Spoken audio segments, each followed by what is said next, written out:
General Mathpital, crossroads of nearly 1,000 lives, a sanctuary, a haven, an edifice dedicated to the needs of those whose mathematical health is threatened. Stock good.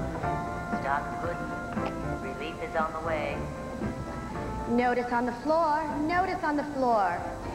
There is an improper fraction loose in the recreation room. You called? Yes. Since you're an older, wiser doctor, Dr. Cronkite, I thought you should know that the young and impulsive Dr. Cut-Up is about to perform a decimal point transplant. A decimal point transplant? You were right to call me, nurse. You're a credit to mathematical medicine. I'd better go and see what he's up to.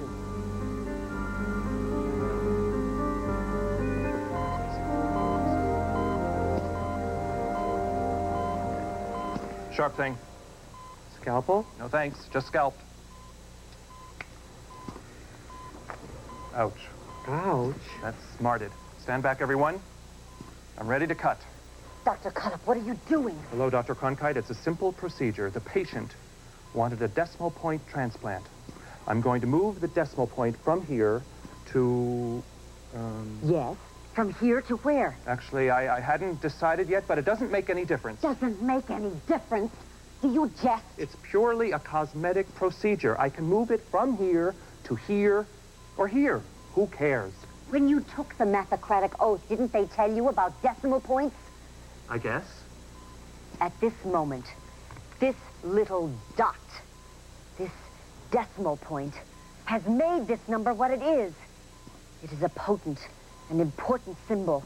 It has made this number 7 thousandths. Big deal. It is a big deal. If you move the decimal point from here to here, you change the fraction. You change it from 7 thousandths to 700ths. Really? Just by moving it one place? Yes. What if I put it here? Then you change the fraction from 700ths to 7/10. Don't you see, Doctor? You hold this fraction's future in your hands. I see what you mean. What did the patient tell you? Well, not much, really. Just that it wasn't feeling up to snuff. Didn't feel it was whole anymore. Then you might want to move the decimal point from here to here. Why? What does that do? Now it's a 7. A whole number. Thank you, Dr. Cronkite. It's all in a day's work for a dedicated doctor of mathematics. And so, once again, common sense and place value have solved another problem. At General Mathpital, crossroads of nearly 1,000 lives. Until next time, stay healthy and may the math be with you.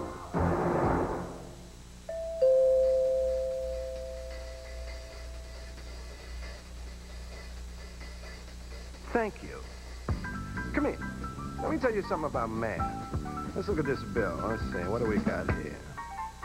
I had 2 plain pies at $6 a piece and 1 with extra cheese. That's 7. Plus 8 cream sodas, $1 a pop adds up to 27.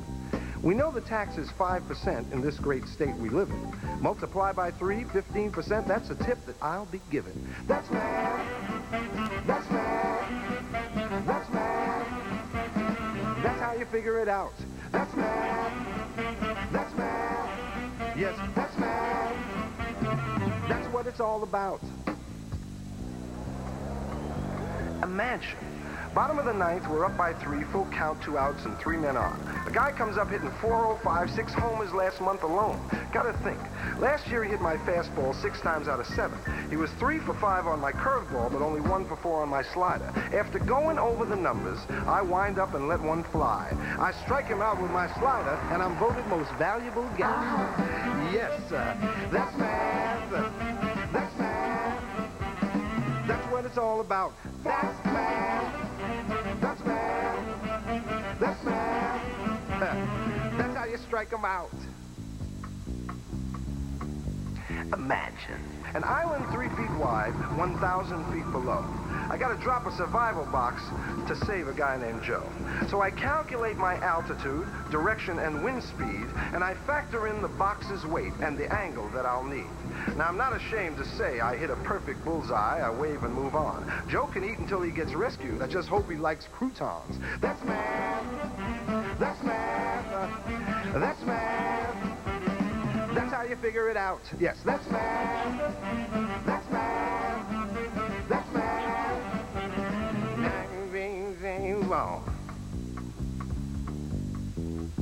Now, the only thing as great as math, as far as I'm concerned, is music that I can dance to. And here's something I recently learned. Music is a kind of math in intervals and beats. Every time I sing a note, every time I tap my feet. That's math. This is math. Math. That's right. Math again. Math! Said math! Oh, I'm gone now. Look at this. He's done two down. Boot up, boot up, boot up, boot up. Hey, it's not just school. It begins when you close your book. Tread any path and you'll find math everywhere you look. That's math. That's math. That's math. That's math. That's math. That's math. Yes. That's what you can do. That's math. That's math. That's math. That's math. Math, math, math, math. That's math. Yes. That's math. That's what you can do with math.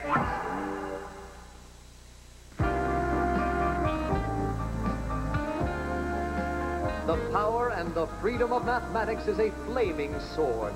It shall be our duty to use it justly.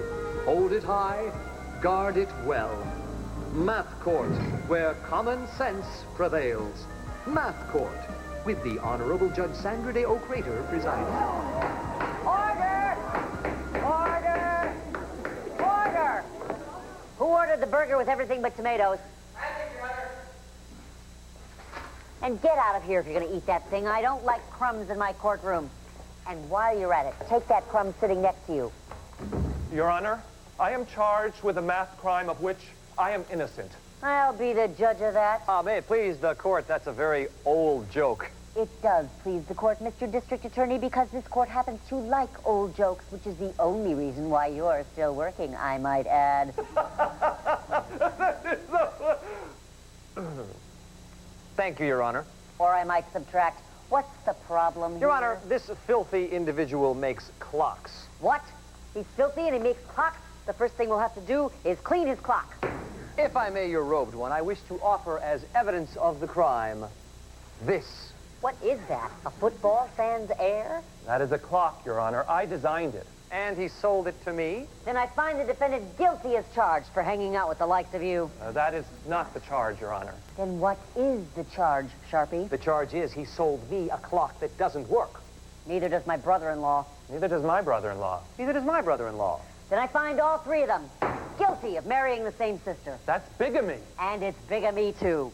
Next case. Your Honor, please note the ugly numbers on my timepiece. Oh, you're right. It's got a face that would stop a clock. The numbers are unevenly spaced. Therefore, the clock won't keep proper time. Then don't let it play the drums. It would take less time to get from 6 to 7, for example, than from 8 to 9. That would seem so. The spaces are different because the overall shape is not a circle. It's an ellipse. According to my clock, the time is... 8 minutes after 4, so? And what does the court's clock say? The court's clock says tick-tock, tick-tock, tick-tock, tick-tock. I'll accept that booing because it is an old joke. You see? 8 minutes after 4. Your Honor, I brought along a regular, circular clock face. If I put the oval clock over it, like this, and you see? The two clocks will tell the same time because the angles between the numbers are the same. Of course, you make a good case. The angles are the same on both of the clocks. It's the angles between the numbers that are important, not the distances. Case dismissed. Your Honor, I'm semi-chagrined. Never mind, you dim bulb. You're cutting into my big finish. Once again, justice has prevailed in... Mom Court! Who said that?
If it's out there, it's in here. Math. You never know when you'll need it next. The story you are about to see is a fib, but it's short. The names are made up, but the problems are real. It was Tuesday, 9:05 a.m., and New York City was sweltering in a summer heat wave. It was so hot the roads were melting, and you could fry an egg on the sidewalk. New Yorkers were trying everything to keep cool, including staring at fat people's stomachs because they heard a watched pot never boils. I was working the day watch out of Mathnet. My partner is George Franklin. The boss is Joe Greco. My name is Tuesday. I'm a mathematician.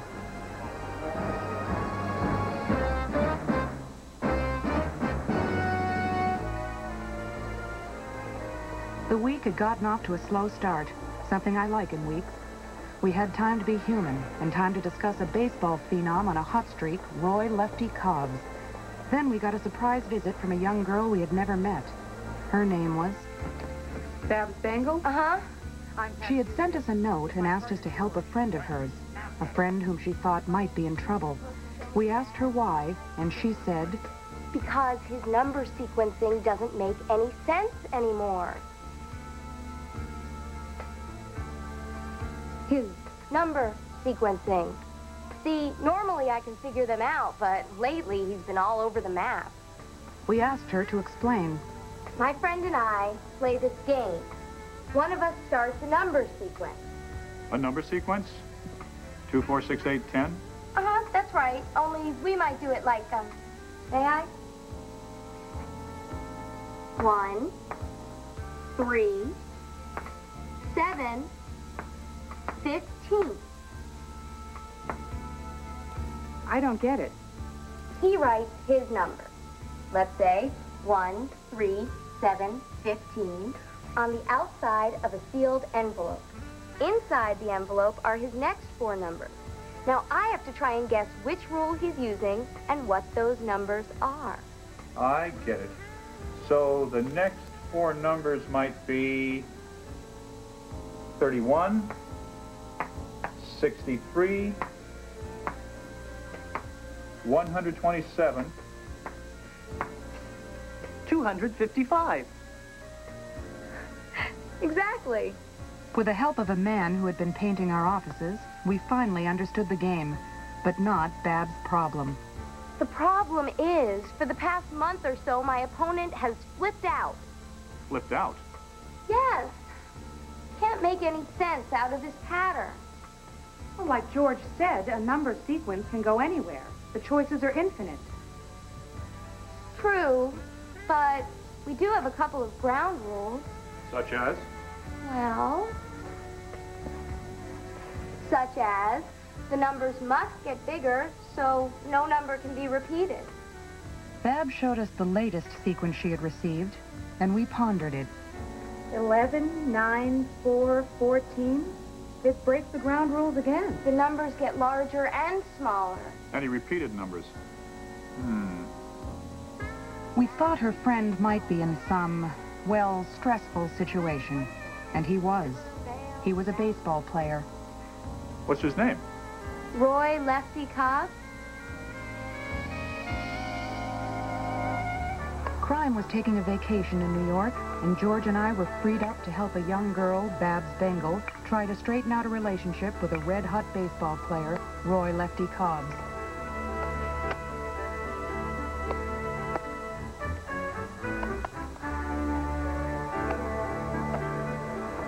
Babs invited us to watch the team work out, and we took her up on it. It was a pleasant way to while away the hours. Pat, look. Babs. What's she doing? Hi, Mathnetters. Thanks for coming. Babs, you didn't tell us you were on the team. I'm not exactly on it. I'm the ball girl. You're the one down the line that picks up foul balls and such? That's right, Mr. Franklin.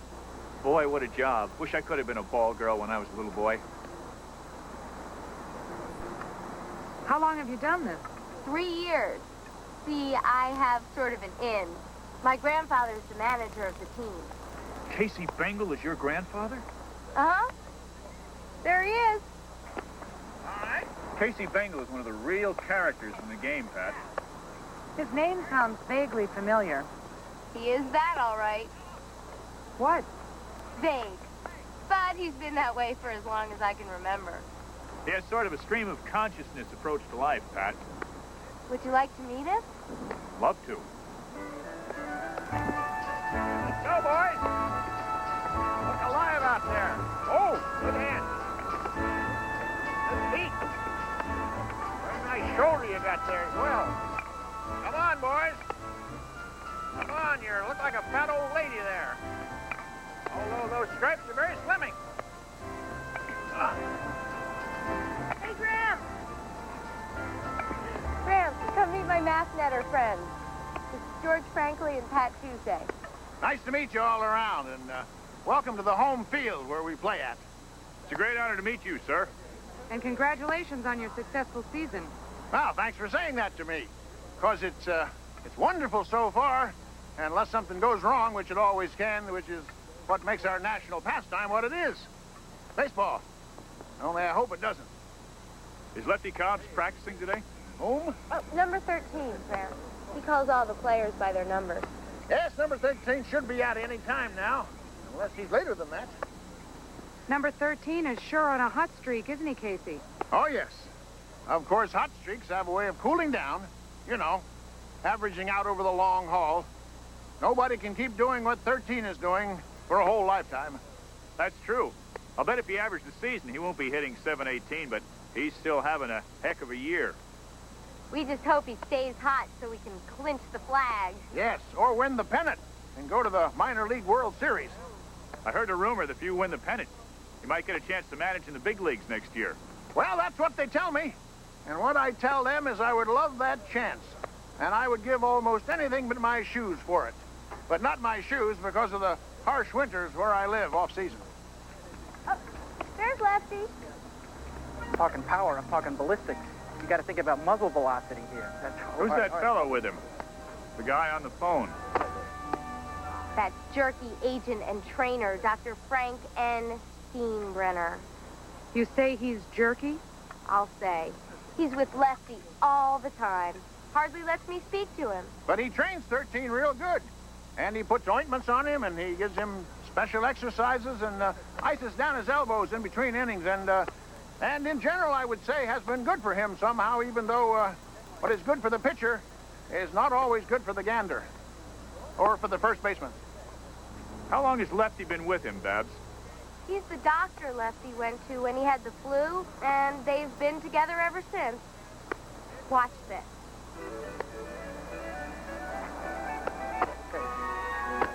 Hi, Lefty. Tell you something about power. Did you do a number sequence for me today?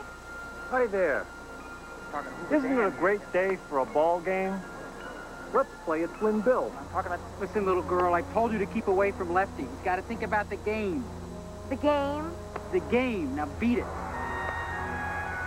Come on. Better get with it, Lefty. Your number sequence is 2 sunflowers.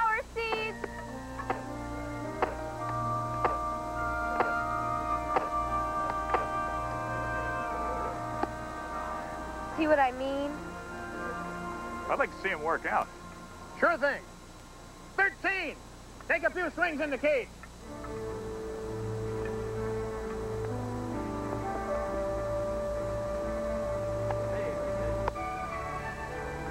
It's a weird-looking pitcher. It's an automatic pitching machine, Pat. Sort of like a robot. Pat, did you see that? Uh-huh. And he did it with one hand. Yeah, 13 has just started in with that new batting stance, and also he's a switch hitter now. You mean he hits with a switch, not a bat? A switch hitter is one who can bat from either side of the plate. He switches over depending on the other team's pitcher. Oh.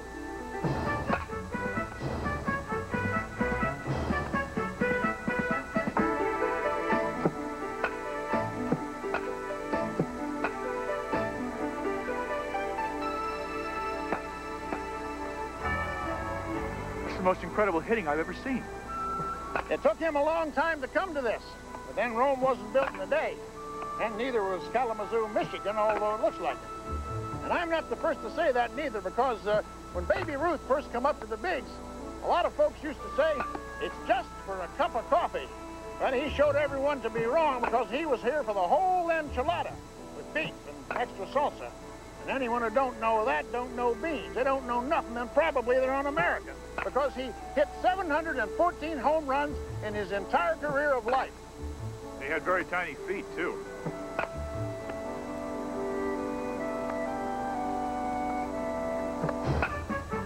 That's enough, sweetheart. Don't leave it in the dressing room. Get out of there. What do you think of that, Town Scout? Let's see the boy pitch! Okay, big guy, let's show him your stuff. Who are those men in the stands? Major League Scouts. They're looking Lefty over for next year, I guess. You know, Casey, I used to be able to give that ball a ride when I was a youth. If you want to step in against old 13, it's okay with me. Just grab a stick of lumber and swing away.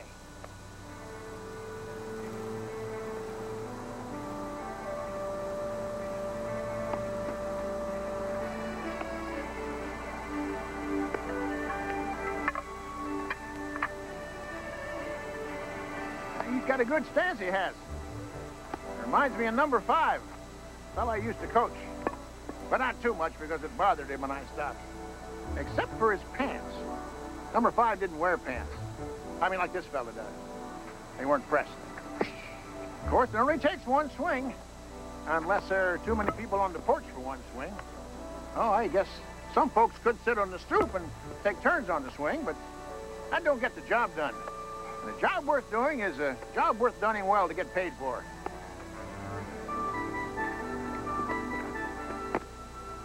He pitches underhanded, like in softball. That's been his new motion for the past 6 weeks. And why do they call him lefty when he pitches right-handed? His mother was dyslexic. You're gonna hit, you're gonna talk.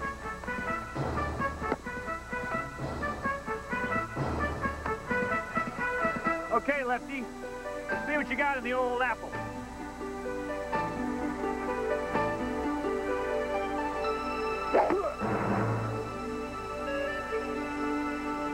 I didn't even see the ball. Throw it again.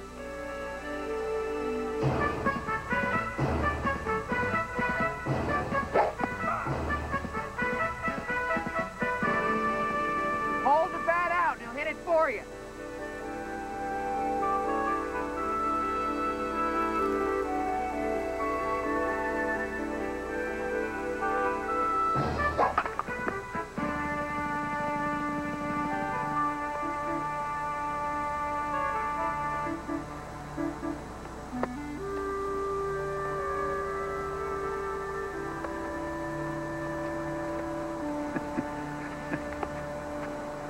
That's the most outstanding pitching I've ever seen. Or ever not seen. How fast does he throw that ball, Casey? Well, a lot faster than he used to, I can tell you that, and I have. What's that? A radar gun. It uses radio waves to calculate the speed of the baseball. That's the same kind of gun police use to track speeders on the highway. Try it.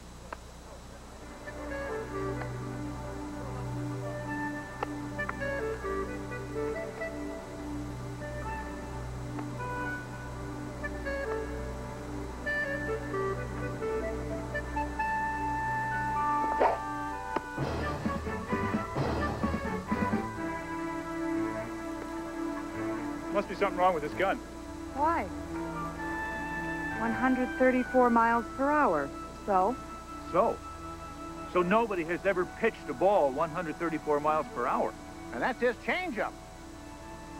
Do it again.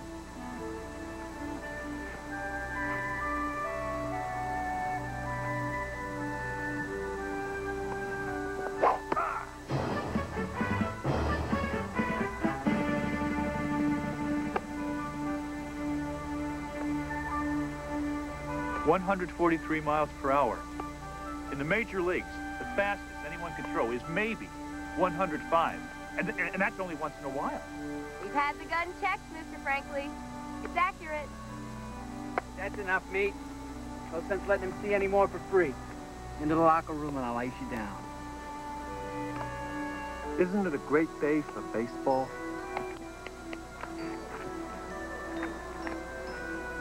That's the most amazing performance I have ever seen. Thank you for letting us watch the workout, Casey. Sure thing. Anytime at all. Except, of course, when I'm getting gasoline for my tractor or eating in a fancy Italian restaurant, which ain't easy to find or sleeping. Want to see the locker room? Sure thing. Hey, Coach.